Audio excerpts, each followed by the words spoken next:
Are you wanting to use your strengths, those things you're good at and actually enjoy doing, at work more each day, but just can't quite seem to make this habit stick? Let's see what the science suggests.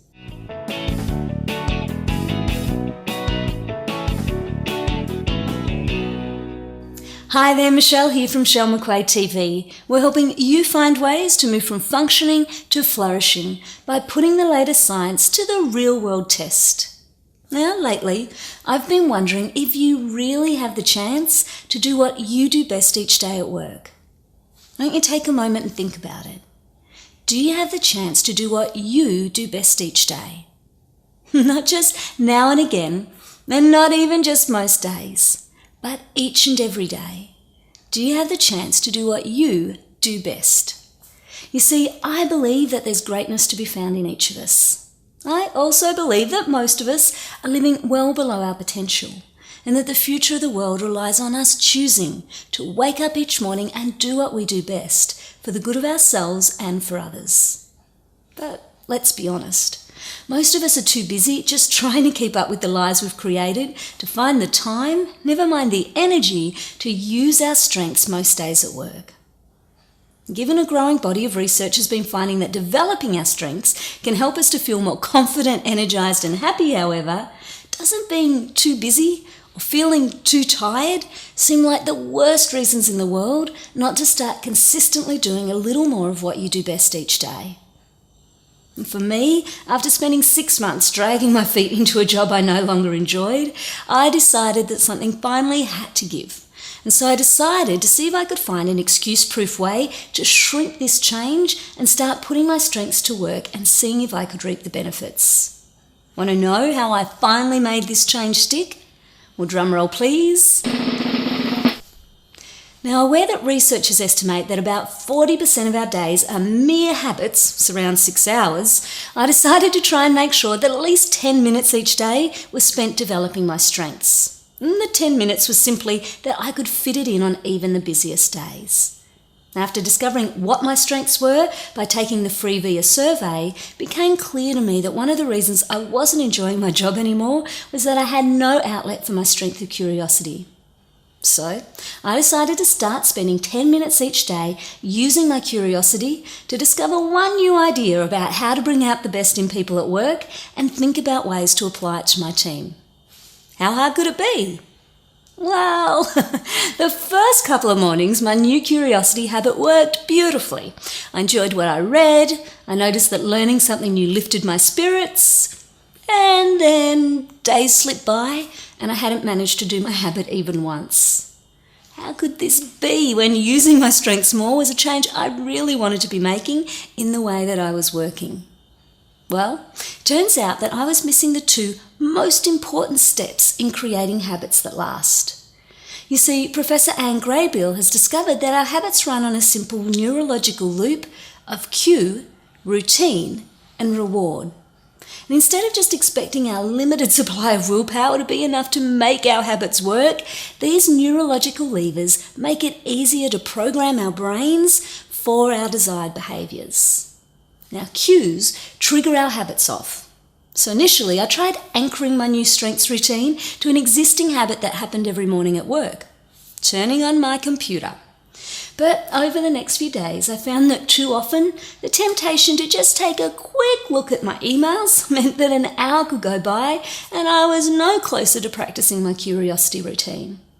So to make my cue more effective, I decided to try and embed the routine into my environment by leaving whatever I was reading across my keyboard the night before, so I couldn't even turn on my computer without picking up the book I was meant to be reading. Now, the first morning I tried this, I immediately noticed that once the book was in my hand, putting it down without using my strength of curiosity to learn something new felt like the most self-defeating thing in the world. After all, the book was in my hand because this was a change I wanted to be making. So what cues could you use to try and make it as easy as possible to fall into your habit so that it becomes more automatic for you?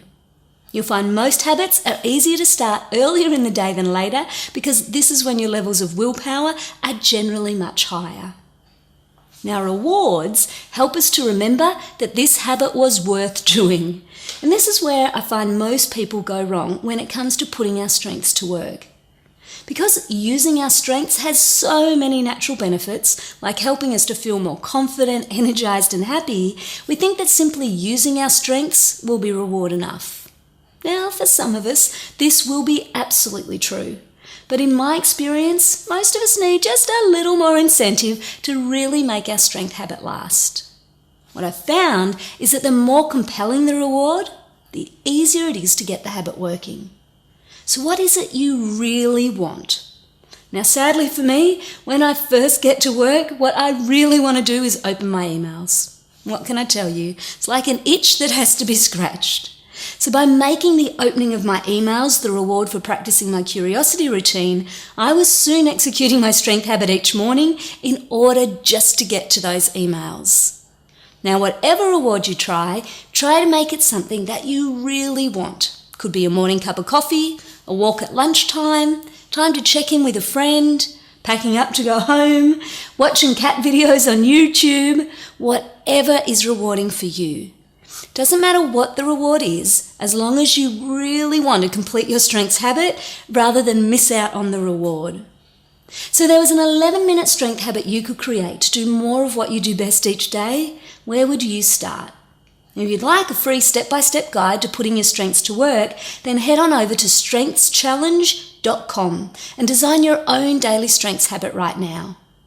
Of course, while it might be hard to imagine that 11 minutes of anything could make much difference at work, I found that as my daily strength habit finally stuck, I was actually looking forward to getting into work each morning to have the chance to do at least a little of what I do best each day and to enjoy the confidence and energy boost that it gave me.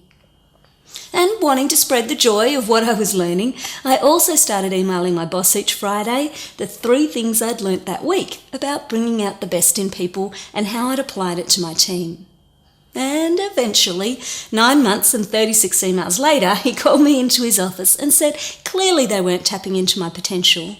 Would I be willing to teach these new leadership techniques right across our business? And just like that, my dream job was created.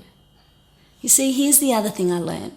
When you start doing even just 11 minutes more of what you do best each day, of using your strengths, you give other people the chance to see the potential that radiates from within you. So want to try putting your strengths to work right now? Then share this video with your family and friends, especially those people who might be needing a chance to do just a little bit more of what they do best right now.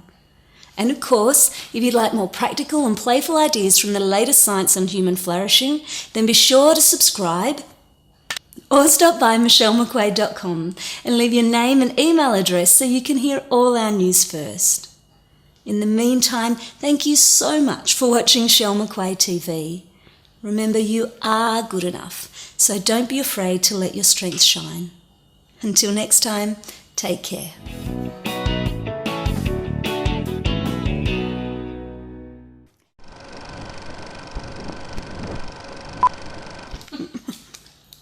Ready when you are.